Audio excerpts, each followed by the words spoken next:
Hello everyone. Today's topic is transportation in plants. Now in plants also there is a need of transportation. We know that plants are autotrophic, they prepare their own food and the site of photosynthesis is leaf. But they need raw material which is carbon dioxide and water and minerals. Carbon dioxide they take from the atmosphere through the stomata, but water is absorbed from the soil, and the part of the plant which is in contact with the soil is root. So roots absorb the water, but it need to be transported to the leaves because that is the site of photosynthesis. So here is the need of transport in plants. The food which is synthesized in the leaves also need to be carried from leaves to all the parts of the plant. Therefore, there is a need to transport both water and mineral from root to the leaf and prepared food from leaf to the all the parts of the plant. Now, there is a well-defined and separate transport system. One system of tubes transport water and other system of tube transports food. Now, this transport system is different in plants and animal. What is it? See, the energy need of the plants and animal is not same. Plants need comparatively less energy. Why? First, the plants do not move, and second, most of the cells in most of the tissue of the plants, they are dead. Hence, the energy need is less, and due to this less energy need, they have relatively slow transport system. Remember, the transport system may be low, but the transport occurs over a very long distance. You have seen a very tall trees. So in the water reaches to the top of the tall tree. So the distance traveled is very far, but the system is low. Okay. Now, what are the tissue that helps in the transport of water and mineral? Try to recall the tissue chapter you read in class 9. Complex plant tissue, xylem and phloem. Complex tissue means tissue that is made up of more than one kind of cell. So xylem transports water. Xylem has 4 different types of cells. Out of those 4 cells, only 2 cells helps in the or take part in the transport of water. They are tracheids and vessels. They are hollow tube-like structures and they are placed end to end, and they form a continuous pipeline to transport water in plants. And similarly, the food is transported by phloem. Phloem is also a complex tissue, and the sieve tube cells of phloem take part in the transport of food. Now first we will read transport of water. I will explain you with the help of this diagram. Please show.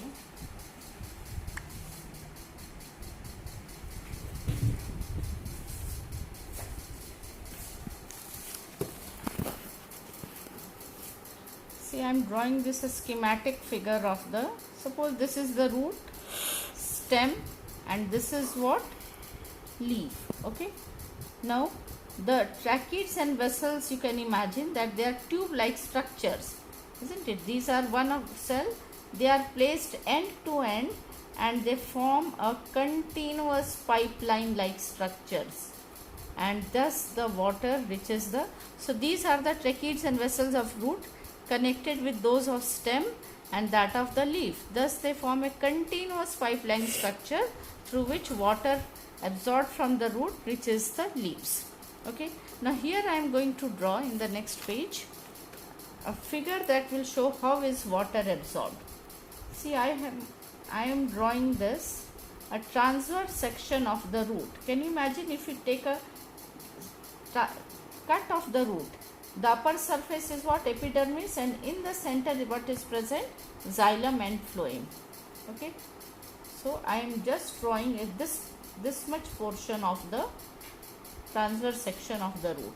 See, these are the epidermal cells of the root. Can you imagine? These are the what? What I have drawn this projected structure. These are root here, and this is what?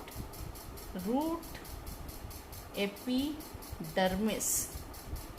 And this is what? Root here. Okay. Now here are the soil particles which is surrounded by, there is water. Okay. Now these are the cells which are loosely arranged, and in the center what is present? These are the xylem.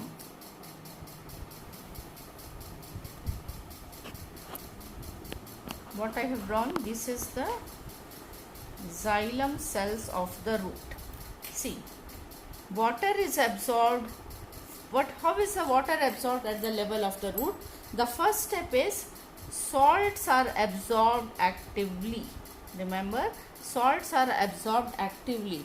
What does this mean? Active absorption of salt, that the salts are absorbed using energy against the concentration gradient. It means plants already have enough salt, but still it utilizes energy and absorbs the salt present in the soil. Okay.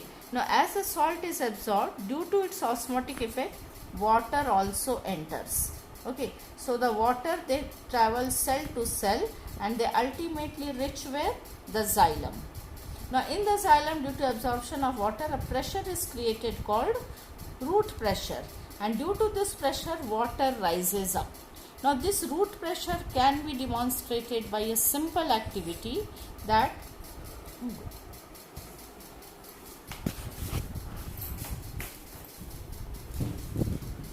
in the figure I have explained how is water absorbed and it enters the xylem. We have seen that the roots which is in contact with the soil, first step is what? Salts are absorbed actively. Active absorption means absorption against the concentration gradient with utilizing energy. Now this, due to absorption of salts, water also moves in due to osmotic effect, and this water reaches the xylem. In the xylem, pressure is created called root pressure, and water rises up to the rises in the plant. And this root pressure can be demonstrated by an activity. If you take a potted plant with a small stem, and if you cut the stem just above the soil, you will find that from the cut surface some liquid oozes out. This is water, and this is what? This is how we can explain root pressure. So one of water is root pressure. But remember, root pressure does not explain the rise of water up to the tall trees. It explains the rise of water only up to certain height. It means there is another force that helps in the transport of water. The other force is called transpiration pull.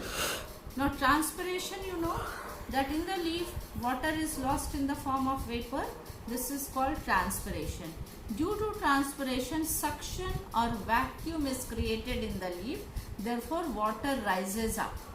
You can compare this with when we take cold drinks or water with the help of a straw. What do? First we suck it. Suction is created in the straw, and then the liquid or the cold drink rises up. In the same manner, the suction which is created in the leaf helps the water to rise up. So this is another force. So there are two forces that helps in the movement of water in the plant. First is root pressure, second is transpiration pull. Transpiration occurs only during daytime, we know. So transpiration pull is a major driving force during daytime, whereas root pressure plays its role during night. Now transpiration is what? As I explained, it is loss of water in the form of vapor. Now it not only helps in the movement of water and minerals dissolved in it in the plant, but it also regulates the temperature of the plant. So whatever we read today, what questions may come?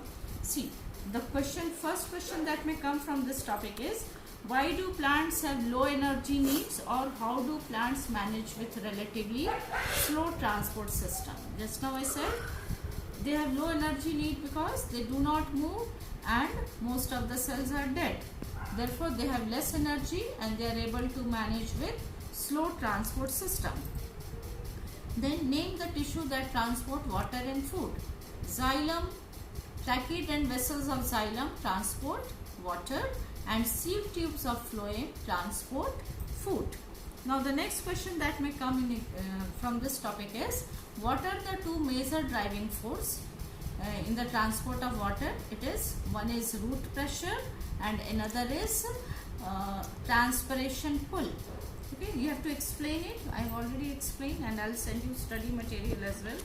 And the one more question that may come from here is, what is transpiration, and write its significance. So transpiration is loss of water in the form of vapor. Significance, it helps in the absorption and transport of water and minerals in the plant. And second, it regulates temperature of the plant.